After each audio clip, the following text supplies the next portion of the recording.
Welcome to Temple of Limitless Light, a path working for the path of Mem, our continuing exploration up the tree of life, exploring every path with a guided visualization, short ritual and guided visualization. Um, we have a Facebook group, and I'll put it in the links below. You can join the Facebook group and be here for these recordings and the discussions and rituals and practices. We also have a book coming out um, of all these rituals that we do in our Facebook group, Temple of Limitless Light. So tonight will be a path working for the path of Mim, the hangman. The way this will work is first we'll perform a Kabbalistic cross to connect in and form an egregore of everyone together, connect into our higher self, ground, and then center. Then I will do a quick lesser banishing ritual of the pentagram to create sacred space, the sacred container for the journey to take place within. And then I'll open a gateway to the path of Mem, triangle gate through and to the world of Mem. Once inside, there'll be a guided visualization for the path, that you can experience what it would be like to travel along the path of Mem, connecting the Sephirah Hod and the Sephirah Gebura on the tree of life. Should I put up an image or go for it? I think, do you want me to read the description? Yes, read the description. That's perfect. The 23rd path of Mem. The 23rd path is the stable intelligence, and it is so called because it has the virtue of consistency among all numerations. The stable intelligence denotes an attitude of stillness and fixed purpose. This path runs between the fiery sphere of Gabora and the watery realms of Hod. Hod expands, while Gabora restricts. One could expect this to be a turbulent path, and indeed the idea of self-sacrifice that is associated here points out what pressures are involved. The opposite energies of the two spheres are forced into compliance with one another, resulting in unusual stability and the virtue of consistency among all numerations. The Hebrew letter Mem means water, a symbol of the universal consciousness, which is maternal and nourishing. The 23rd path represents a baptism in the intuitive feminine element of water, a kind of return to the stability of the eternal womb. Water is also the element that purifies and dissolves. Thus, this path is one of intense transformation and purification, a purging of the influences of the outer and secular world. On this path, the watery intellect of Hod is the vehicle for profound mental focus, while the fire of Gabora lends unwavering justice. The result is a single-minded purpose and devotion that permits the student to become a purified vessel for divine truth. On the 23rd path, the student learns to sacrifice lower wants and desires for something higher, nobler, and more permanent. Excellent. Thank you. A good explanation of the path that we're about to experience.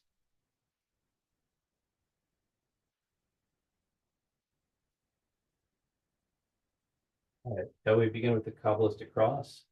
The guided visualization of the Kabbalistic cross, where we connect to a source of power, we ground, then balance, and then sacred space. So first, let's do some belly breathing, some embryonic breathing. Just breathe deeply with the bottom of your abdomen. Allow the air just to flow out of your breath naturally. Inhale deeply. Just so it creates a sense of relaxation, calm. feel the weight of your body as you're sitting in your chair, standing as I am. Feel the gravity as it pulls on you and how your body supports you, so that you're in the body, present.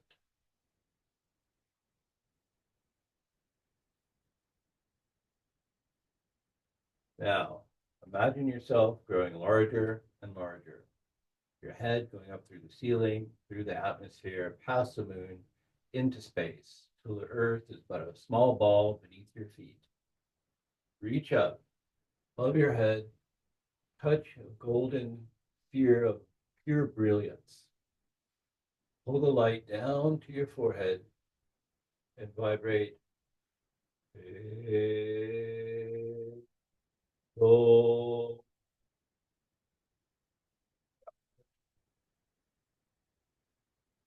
Bring the light down to your heart center. Silently say the name of your guru or your guide.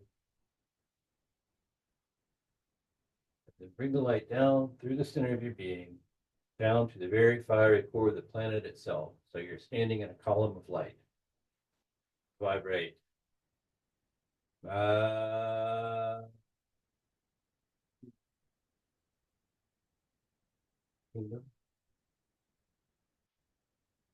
Now bring the light up to your left shoulder.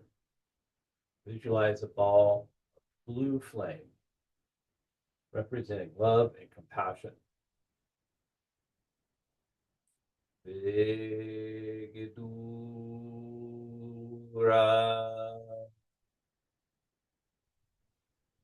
the light across to your right shoulder. Visualize a ball of red flame representing your will.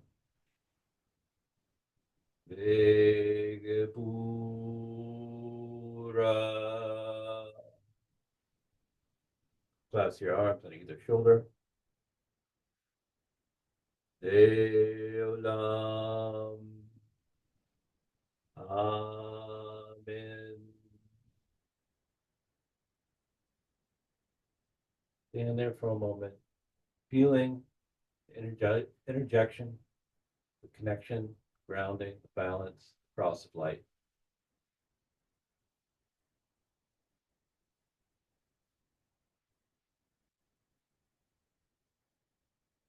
Incense for tonight is myrrh.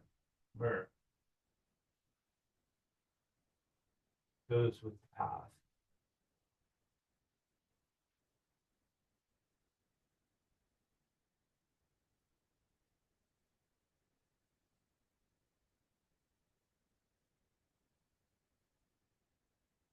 The lesser ritual of the pentagram to create sacred space.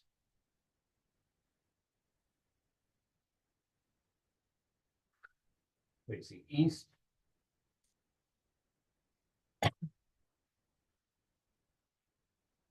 Jehovah.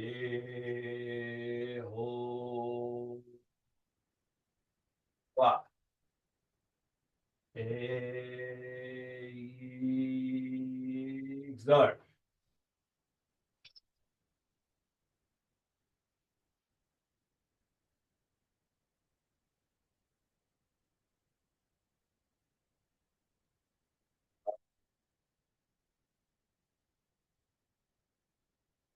Nine.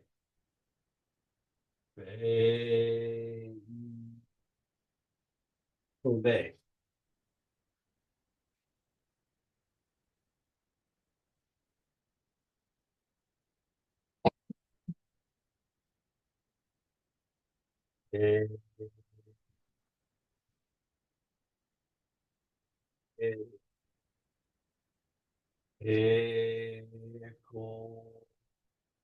Maya.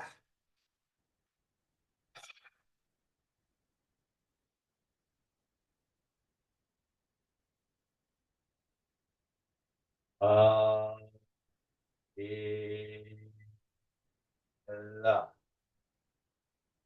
Aluteya.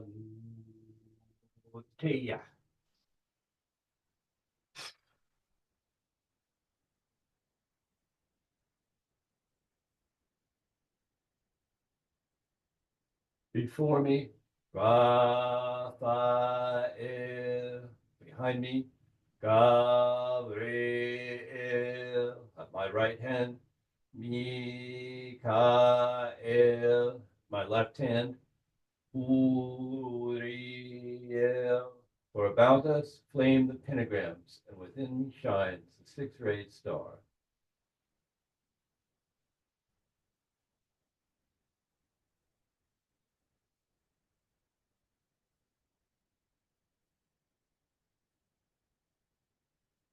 Opening the gate of transformation.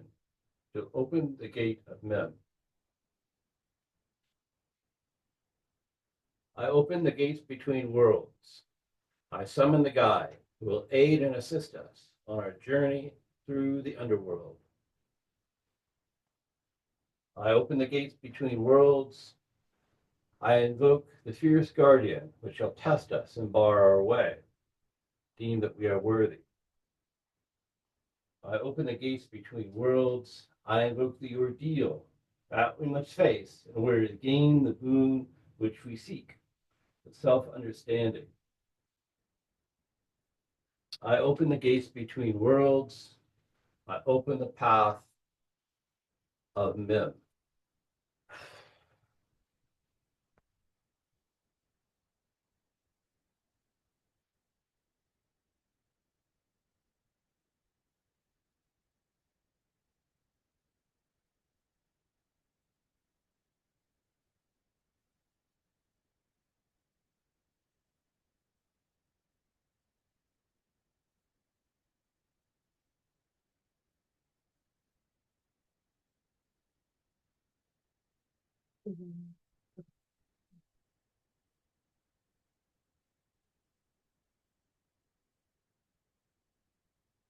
The Enochian call for Mem.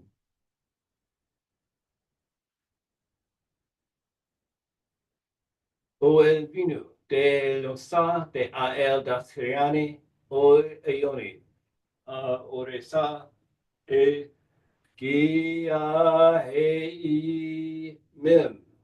Oro sticle la qua anta lo selque o I noromi eoi ve ai goholote al kahilante do al ameos de yatna o I noromi ea o monas o di al balam o di o arawanim o di he.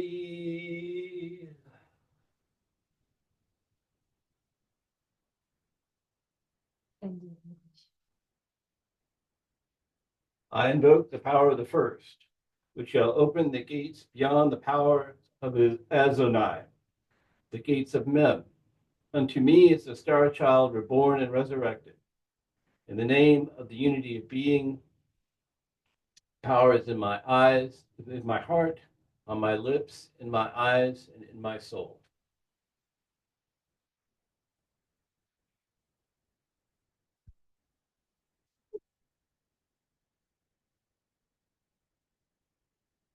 Guided visualization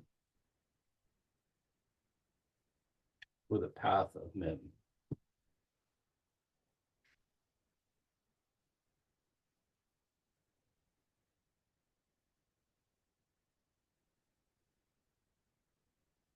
Behind your closed eyelids, the astral temple of Malkuth begins to formulate.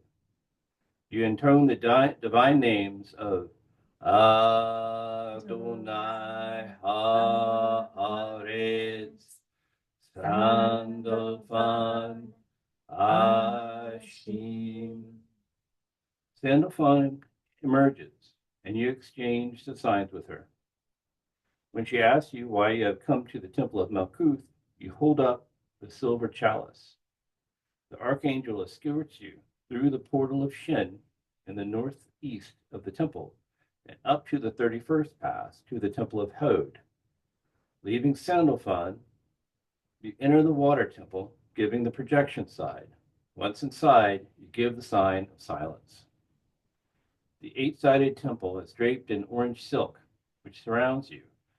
Reacquainting yourself with the temple, you take note of its decor. The floor encrusted with the fire opals is a figure of an octagon, the ceiling with its blue mercury sigil.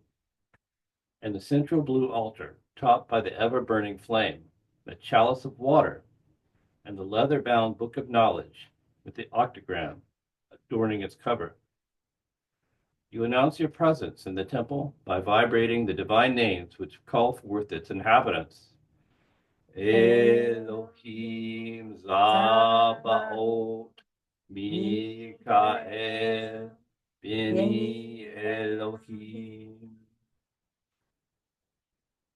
The mighty archangel Michael appears, dressed in robes of orange with blue octagon marked on the chest.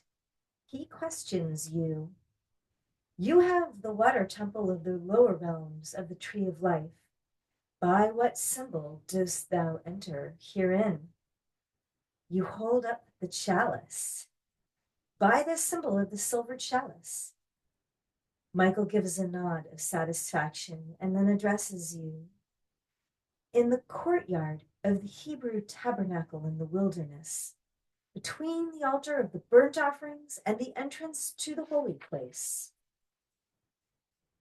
there stood the laver of brass, wherein the priests washed before entering the tabernacle. It was the symbol of the waters of creation. It is written, so therefore first, the priest who governs the works of fire must sprinkle with the lustral waters of the loud resounding sea.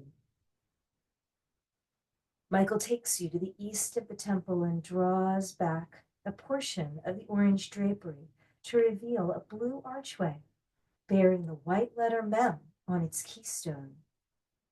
Within the arch is a veil with a tarot image of the hanged man painted on it.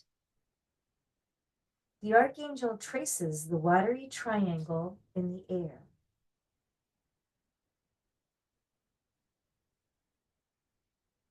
Before the archway, and the veil evaporates.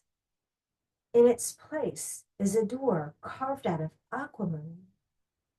Holding up the chalice, you trace the figure of the letter Mem before the door, which dissolves.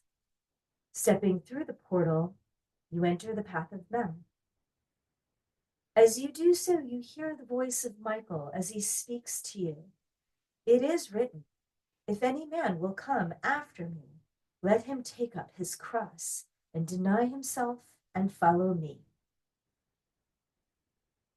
You step out into a hilly hamlet in the middle of an ancient metropolis, the city of Jerusalem, the city of the foundation of God, sits as the shining jewel of an ancient Israel, looking down across the Dead Sea to the east and the arid mountains of Moab in the west. To the north is the Judean desert, and to the west is the coastal plain that meets the Mediterranean. You find yourself walking down an unpaved street in what appears to be a residential area of the city. Many of the stone buildings date back to the age of Solomon, and you get the impression that this is an affluent neighborhood. Two Roman soldiers exit one of the buildings and pass by you without taking any interest in you whatsoever. It is then you realize that the city of Jerusalem is under Roman rule. Here and there you notice native Israelis passing by. Some are finely dressed, while others, not so well dressed, are obviously employed in the households of the Romans. 3 women walk by, laughing slyly amongst themselves. 2 laborers are fixing the stone steps of one of the houses. It is a typical day in Jerusalem around the year 200 CE. You see a man and a woman walking up the street. Something about them attracts your attention, even though to you they seem perfectly ordinary, dressed in the typical robes of the time. You follow them, but they seem to take no notice of you.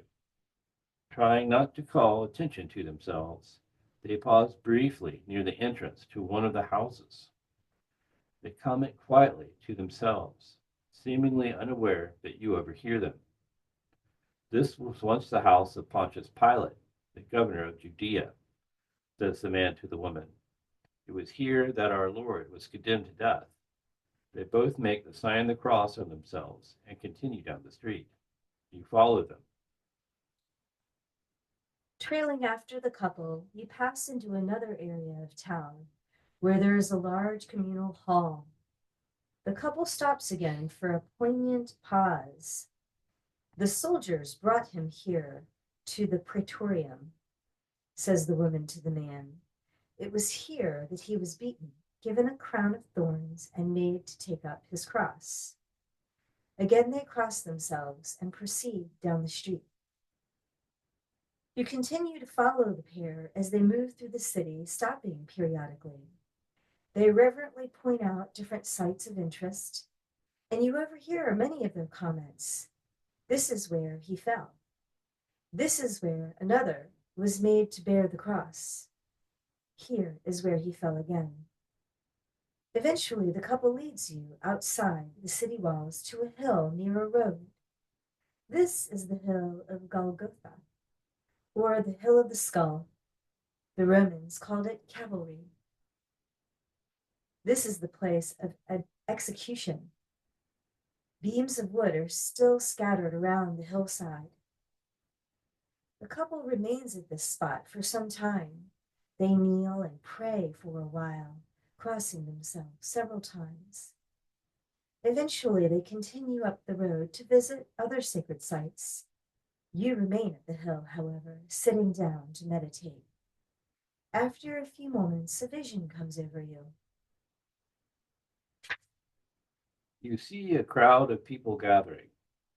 They beat and torment 3 men bearing heavy wooden crosses. The crowd is a diverse group of affluent and poor alike. There are also many Roman soldiers. One of the prisoners is singled out for particularly harsh treatment. Clothed in purple, with a crown of thorns on his head, the man is subjected to blows to the head and scornful insult. Someone calls out in mocking tone, "Hail, King of the Jews!" Another cries out, "Save yourself if you can." The man at the center of the crowd reacts passively to the mob around him as he is ordered to set down the cross. He seems to be the only one there who's aware of your presence. He looks directly at you with sad but kind eyes, and you recognize him as one and the same man you met on the 25th path. It is Jesus of Nazareth, the Christos, the Anointed One, the Son of God, the one you know as Yeshua, the same God-man whose discipline helped you survive the long dark night of the soul on the path of Samak, is now at the mercy of an angry mob. Your heart goes out to him as he is knocked to the ground and kicked. For all the power that he possesses, he does not lift a finger to defend himself.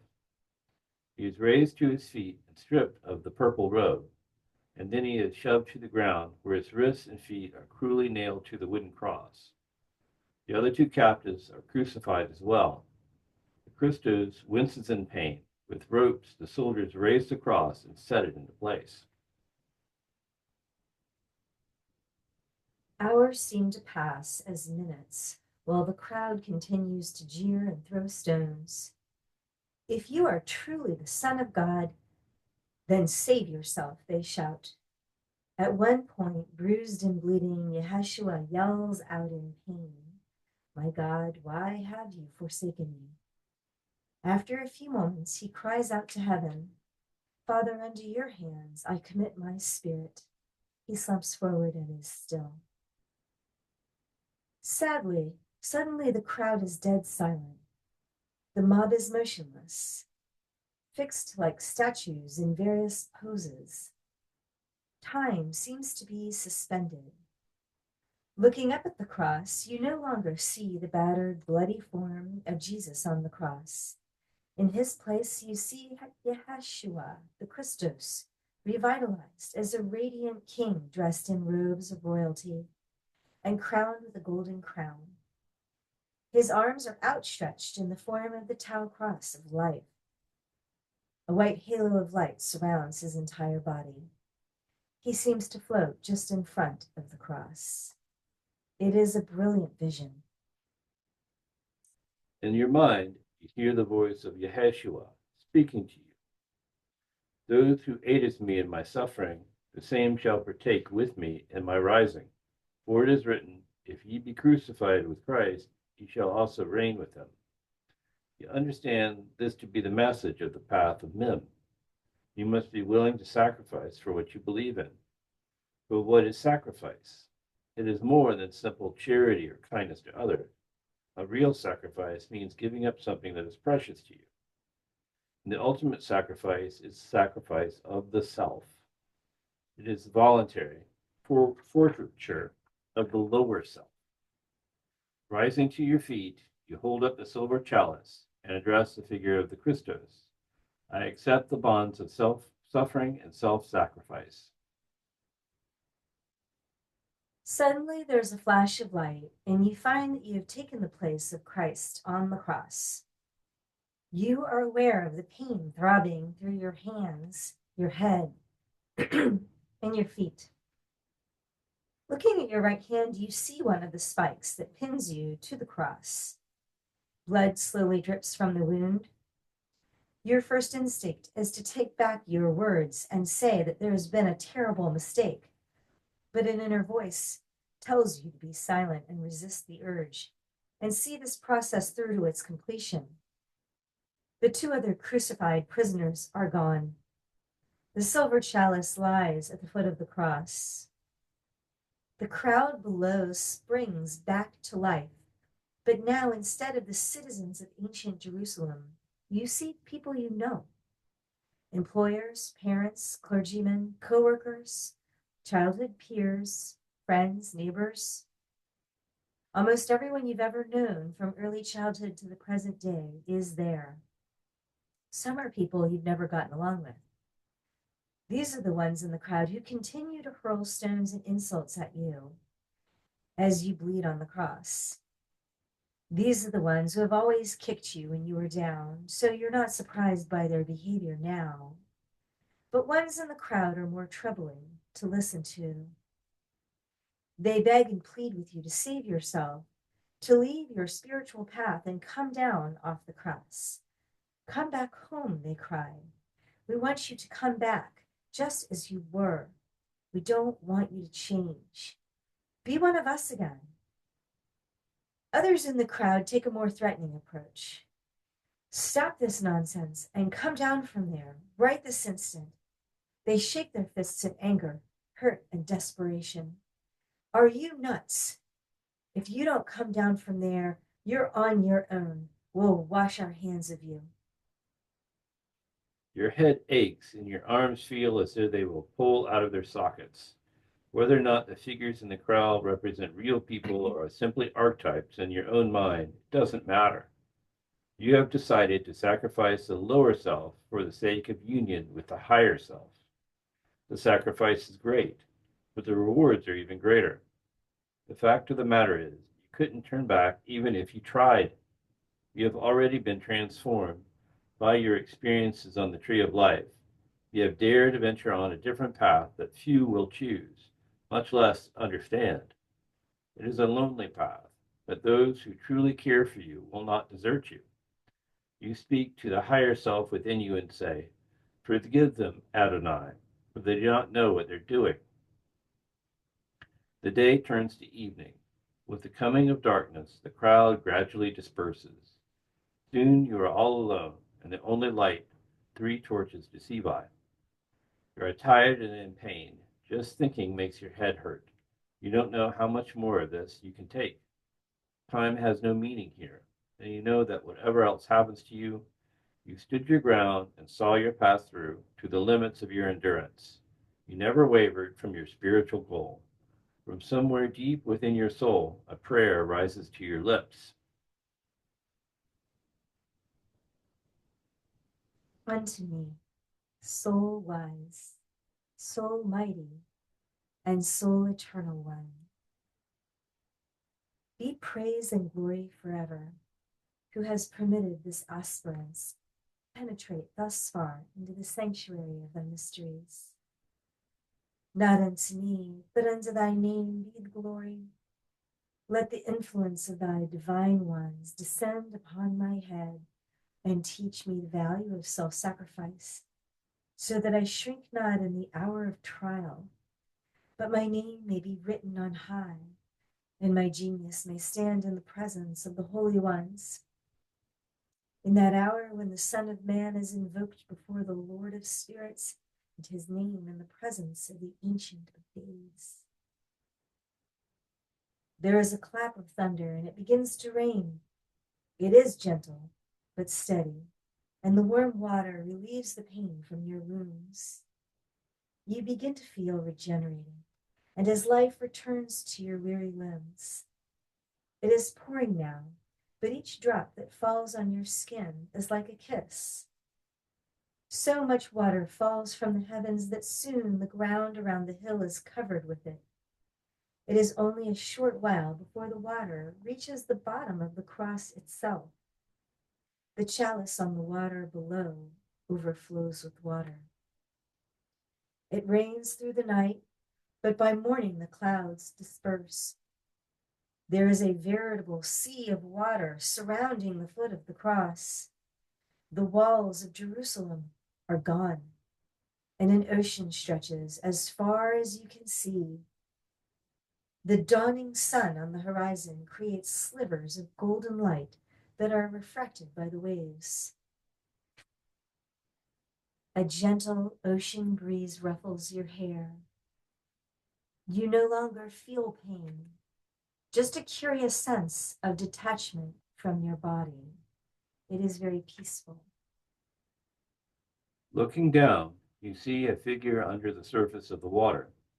It is the Christos, the anointed one, looking as you last saw him, a stately figure wearing a golden crown. It pleases you to see him thus, Christ the King, a royal figure larger than life, a giant beneath the waves. He speaks to you in a gentle tone. There are three that bear witness on earth, the Spirit, the water, and the blood, and these three agree in one. It is written, except ye born of water and the Spirit, ye cannot enter the kingdom of heaven. Yeshua continues, what is the reward of the hanged man? What can compensate for this sacrifice? I tell you now, just as the cup seeks the water, the sun seeks the moon, the bride seeks the bridegroom, and the king seeks a queen. The hanged man seeks the Shekinah, the holy presence of God. The reward of the hanged man is the hieros gamos, the mystical union. The meaning of the sacrifice is to make holy. The lower self is sacrificed for the higher, and this causes the waters of Eden to flow down. The divine waters of pure consciousness are clear as crystal. When all thoughts are suspended and the intellect is disciplined by will, then the waters of creation flow down. They do not fail. They reflect the image of God down even unto the lower consciousness, which receives a measure of holiness. Become like unto a living chalice, thirsty for the waters of life. Seek ever a sacred marriage, for no other union is as enduring, and no other water as sweet. The image of Christ the King beneath the wave disappears. Then the ocean and the sky fade from your view. You find yourself sitting on the ground on the hill of Golgotha, outside the walls of the city of Jerusalem. A woman is handing you a cup of water. Somewhat disoriented, you take a long, cool drink. You recognize the woman as one of the two people you followed to this place. The man is there as well. We saw you faint, he says. We thought you were dead. The woman pats your head with the cool, damp cloth. This is a holy place, she said. Years ago, our Lord died here. He sacrificed himself for us all. He was resurrected and returned to heaven to sit at the right hand of God. Many who journey here are overcome by the power of this place, replies the man. Consider yourself blessed. You thank the couple for their kindness. They share some bread with you before returning to the city. It is time that you return home as well. You leave the hill, descend the path of Mem. Soon you are back at the temple of Hod. The archangel Michael welcomes you into the temple of the intellect. He accompanies you down the path of Shin to the temple of Malkuth. In Malkuth, you are greeted by Sandalphon. Closes the portal of Shin behind you. Bidding Sandalphon farewell, you salute her with the projection sign, and she answers with the sign of silence.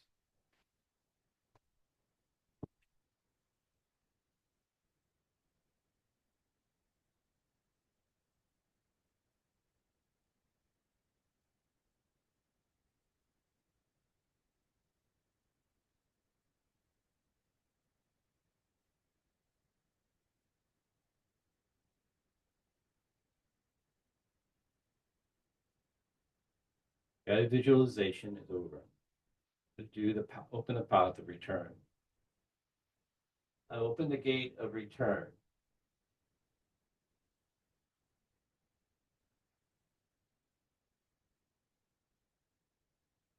Open the gate of return.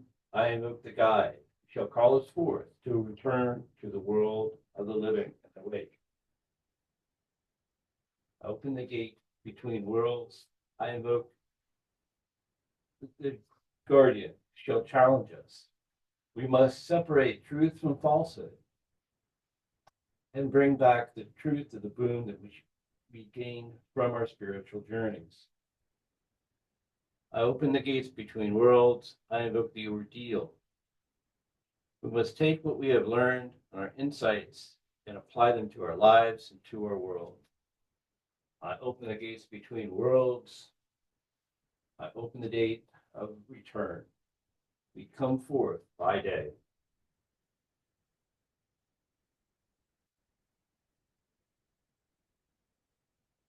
I thank the Uriel for your grounding, centeredness.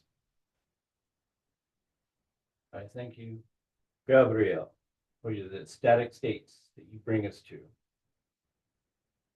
I thank you, Mikael, for your guidance, protection.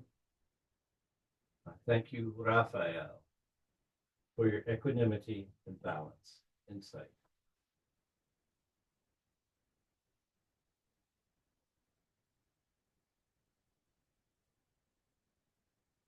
By this merit, may all sentient beings know peace.